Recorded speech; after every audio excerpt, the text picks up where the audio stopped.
इंसानों को इंजीनियरिंग और डिजाइनिंग का इल्म सीखने में कई सालों की मेहनत, प्रैक्टिस और पैसे को खर्च करना पड़ता है। तब जाकर वो इस काबिल होते हैं कि किसी यूनिक और हैरत अंगेज स्ट्रक्चर को बना सकें जिसमें जरूरियात की तमाम चीजें मौजूद हों। लेकिन आइए मिलते हैं सोशल वीवर परिंदे से, जो कि साउथ अफ्रीका, नामीबिया और बोस्टवाना के खुश सराई इलाकों के अंदर पाया जाता है और नेचर का तैयार करदा इंजीनियर है, क्योंकि ये दुनिया का सबसे बड़ा घोंसला बनाने में माहिर है। ये बहुत सारे अपनी ही नस्ल के परिंदों के साथ मिलकर एक बहुत बड़ी कॉलोनी तामीर करते हैं, जो कि दूर से देखने पर सिर्फ एक खुश घास का ढेरी नजर आती है, लेकिन एक्चुअल में ये बहुत ही जबरदस्त मास्टरपीस है जिसके अंदर बाकायदा कमरे और चेंबर भी बने होते हैं। भाई हो सकता है एक परिंदे ने 2 शादियां की हों। जी हाँ, इस घोंसले के नीचे सैकड़ों अंदर दाखिल होने के सुराख हैं और हर सुराख को बड़ी महारत के साथ एक दूसरे से जोड़ा जाता है। नोकीली सी चीज या कांटा वगैरह लगाकर बाहर से दुश्मन के हमले से बचाने का सामान भी रखा जाता है, और इस घोंसले को इस तरह से डिजाइन किया जाता है कि एक मुनासिब टेम्परेचर बरकरार रहे, यानी कि ना ज्यादा गर्मी हो और ना ही ज्यादा ठंडक का शिकार होकर सब परिंदों को मौसमी सख्तियों को बर्दाश्त करना पड़े। इनके घोंसले बिजली और फोन के खंभों पर भी देखे गए हैं, इसीलिए इनकी नस्ल बहुत तेजी से बढ़ती है और कई घोंसले 100 साल से भी ज्यादा पुराने हैं, जिन्हें बनाने में यकीनन सालों का वक्त लगा होगा, यानी कि एक एक तिनका इकट्ठा करके। एक घोंसले के अंदर 10 से 500 परिंदे रहते हैं, जिन्हें आप रियल में सोशल बर्ड्स नेटवर्क यानी कि ट्विटर भी कह सकते हैं। जबकि अक्सर दूसरे छोटे मोटे परिंदे इन घोंसलों के अपार्टमेंट्स को अपनी नस्ल बढ़ाने के लिए और यहाँ पर रहने के लिए इस्तेमाल करते हैं। चिड़िया के साइज के जितने इन परिंदों के बहुत सारे दुश्मन हैं, जिनके अंदर सांप नंबर 1 है, जो इनके घोंसले के सुराखों में घुसकर इनके अंडे और बच्चों को खा जाते हैं। ये ज्यादातर कीड़े मकोड़ों का शिकार करते हैं और इनमें मौजूद पानी और जूस से अपनी प्यास बुझाते हैं। बेशक सोशल वीवर कुदरत का एक बेहतरीन इंजीनियर है, लेकिन ये साहब जो इनके बच्चों पर लाइट डालकर इन्हें नींद से जगाने की कोशिश कर रहे हैं, यकीनन ये परिंदों के बच्चे इस बंदे को देखकर दिल में ये सोच रहे होंगे, अबे साले कौन था यू? क्या था यू? क्या आप जानते हैं कि जैसे हर इंसान की उंगलियों के पोर, आंखों का रेटिना और जबान का पैटर्न एक दूसरे से मुख्तलिफ है, बिल्कुल इसी तरह से हर एक इंसान की नाफ का डिजाइन और इसमें मौजूद बैक्टीरिया की तादाद और किस्में भी मुख्तलिफ हैं। इंसान की नाफ शायद बच्चे का बनने वाला जिस्म का सबसे आखिरी हिस्सा है। बच्चे की पैदाइश के मरहले में वो नाली जो कि बच्चे और माँ के साथ जुड़ी होती है, पैदाइश के वक्त इसको काटा जाता है। इस तरह से ये जिस्म का पहला घाव या जख्म बन जाता है। इसका कटा हुआ हिस्सा जो कि हमेशा हमारे पेट से जुड़ा रहता है, खुद ब खुद खुश्क होकर मुख्तलिफ शक्ल इख्तियार कर लेता है, जिसकी बुनियादी तौर पर 2 इकसाम है, इनी एंड आउटी। दुनिया में ज्यादातर लोगों की नाफ इनी होती है, जबकि चंद लोगों की आउटी भी हुआ करती है। अलबत्ता एक ऐसी बीमारी भी है जिसे उम्बिलिकल हर्निया कहते हैं और इसके अंदर नाफ को सर्जरी से बिल्कुल ही खत्म कर देते हैं। साइंटिस्ट मानते हैं कि हमारी नाफ दरअसल कई जरासीमों का घर है।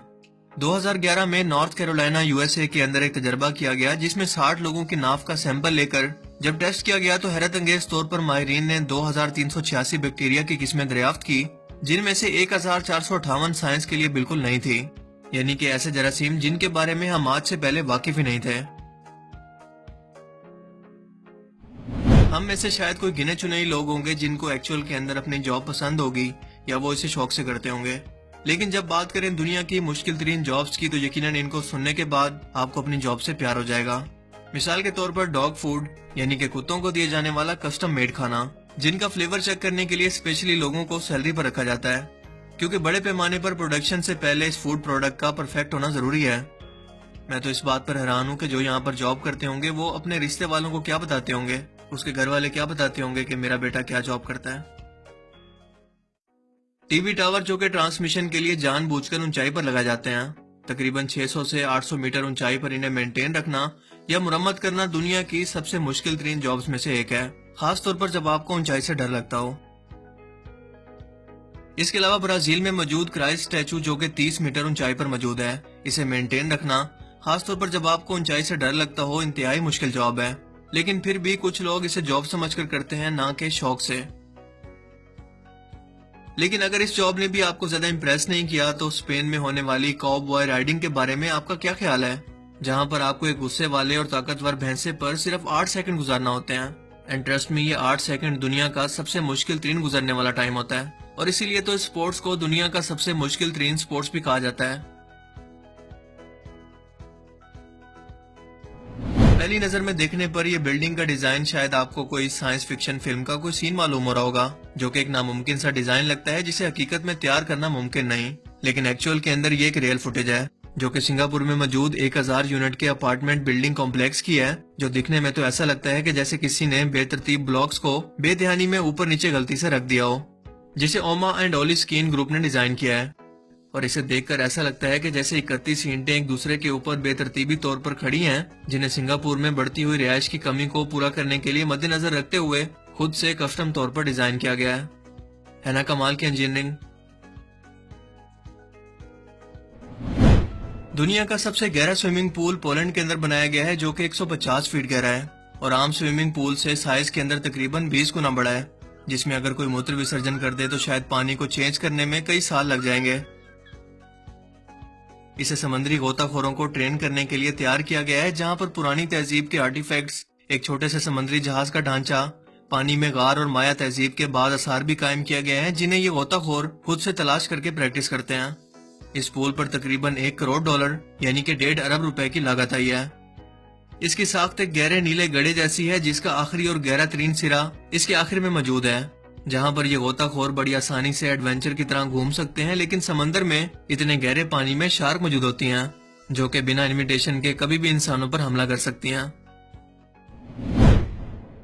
क्या आप सल्तनत उस्मानिया की रिवायत ज़माम दफ्तर यानी कि कर्ज की किताब के बारे में जानते हैं? ज़माम दफ्तर एक ऐसी किताब थी जिसमें दुकानदार अपने ग्राहकों के कर्ज का हिसाब रखते थे। सल्तनत उस्मानिया के साहिब हैसियत शहरी सालाना खुसूसन रमजान में इन दुकानों का दौरा किया करते और दुकानदारों से ये किताब मांग कर इन गरीब लोगों के कर्ज को अदा कर देते, जो कि इसके काबिल नहीं थे। इसके साथ साथ दुकानदार से अपनी शनाख्त को खुफिया रखने को कहते, ताकि जिसका कर्ज अदा किया है वो कभी भी इस कर्ज अदा करने वाले शख्स से अगर मिले भी तो कभी शर्मिंदा ना हो। आपको नहीं लगता कि आज के दौर के अंदर इस अमल की अशद तरीन जरूरत है? सो खुद से शुरुआत कीजिए। सो छुप कर जरूरतमंदों और गरीबों की मदद करें, क्योंकि ये अफजल तरीन सदका है जो कि अल्लाह ताला के गजब को ठंडा करता है। खास तौर पर किसी का कर्ज अदा कीजिए, और अगर किसी ने आपसे कर्ज लिया है और आप साहिब इस्तात हैं तो उसको माफ कर दें। कनाडा की ये 7 साल की छोटी सी बच्ची अपनी उम्र के लिहाज से दुनिया की सबसे स्ट्रॉन्गेस्ट तरीन या ताकतवर तरीन लड़की है, जो कि 80 किलोग्राम तक का वजन उठा सकती है। जी हाँ, वेट लिफ्टिंग के इश्क में गिरफ्तार 7 साल की रोवी वैन ने अपनी 5वीं सालगिरह से ही वेट को उठाना शुरू कर दिया, और इसके शौक को देखकर इसकी बाकायदा ट्रेनिंग करवाई गई और आज ये बच्ची अपनी 7 साल की उम्र में 80 किलोग्राम तक का वजन उठा सकती है, जो कि एक जवान इंसान को उठाते हुए भी चुप पड़ जाए। एक बार एक रनिंग के मुकाबले में अफ्रीकी मुल्क कीनिया की नुमाइंदगी करने वाला एथलीट हाबिल मुताई फिनिश लाइन से सिर्फ चंद फुट के फासले पर था, लेकिन वो उलझन का शिकार हो गया और समझा कि इसने रेस मुकम्मल कर लिया है, जबकि इसके पीछे आने वाले स्पेनी खिलाड़ी को अच्छी तरह से अंदाजा हो गया कि क्या हुआ है। इसने चिल्लाकर मुताई को दौड़ मुकम्मल करने को कहा, लेकिन मुताई को स्पेनी जबान की समझ नहीं थी, तो इस स्पेनी खिलाड़ी एवन ने इसे फिनिश लाइन की लकीर की तरफ धक्का दे दिया और यूं मुताई ये दौड़ का मुकाबला जीत गया। इस वाक़े के बारे में जब एक सहाफ़ी ने एवन से पूछा कि आपने ऐसा क्यों किया, तो इसका जवाब बड़ा मिसाली था। इसने कहा कि मेरा ये ख्वाब है कि किसी दिन हम सब इंसान मिलकर एक मुश्तरका तौर पर एक माशरे की तरह जिंदगी को गुजार सकें, यानी कि एक दूसरे की मदद करते हुए। सहाफ़ी ने इसरार किया, लेकिन आपने कीनिया के खिलाड़ी को क्यों जीतने दिया? इसने जवाब दिया कि मैंने उसे नहीं जीतने दिया, बल्कि वो खुद जीतने वाला था। सहाफ़ी ने फिर जोर देकर कहा, लेकिन आप जीत सकते थे। एवन ने सहाफ़ी की तरफ देखा और जवाब दिया, लेकिन मेरी ऐसी जीत का इखलाकी तौर पर क्या जवाज और क्या मकाम होता? अगर इस तरह से जीतकर मैं कोई मेडल हासिल कर भी लेता तो क्या वो कोई ऐसा एजाज होता कि जिस पर मैं फख्र कर सकूं? मेरी माँ, मेरी बेटी और मेरी बीवी और मेरे घर वाले इसके बारे में क्या सोचते? नहीं, मैं अपनी माँ को शर्मसार होते नहीं देख सकता, क्योंकि इसने मेरी ऐसी तरबियत नहीं की। दोस्तों, ये कहानी हमें बताती है कि इखलाकी इक़दार नस्ल दर नस्ल मुंतकिल होती हैं। क्या आज हम अपने बच्चों की ऐसी ही किरदार साजी कर रहे हैं? हम अपने बच्चों को आज कौन कौन से इक़दार की तालीम दे रहे हैं? आज आप अपने बच्चों की तरबियत अपने किरदार और अमल से करें। इन्हें वक्त दें, वरना कोई और जो इन्हें वक्त देगा वो इन्हें अपने मुताबिक ढाल लेगा। तो आज के amazing random facts around the world की सीरीज में सिर्फ इतना ही। आपको इनमें से सबसे अमेजिंग फैक्ट्स कौन सी लगी और क्यों? अपनी कीमती राय का इजहार कमेंट सेक्शन में जरूर कीजिएगा। अब मैं मिलूंगा आपसे एक ऐसे ही नई इंटरेस्टिंग वीडियो में। तब तक के लिए अपना बहुत सा ख्याल रखिएगा। Thanks for watching this video. Allah Hafiz.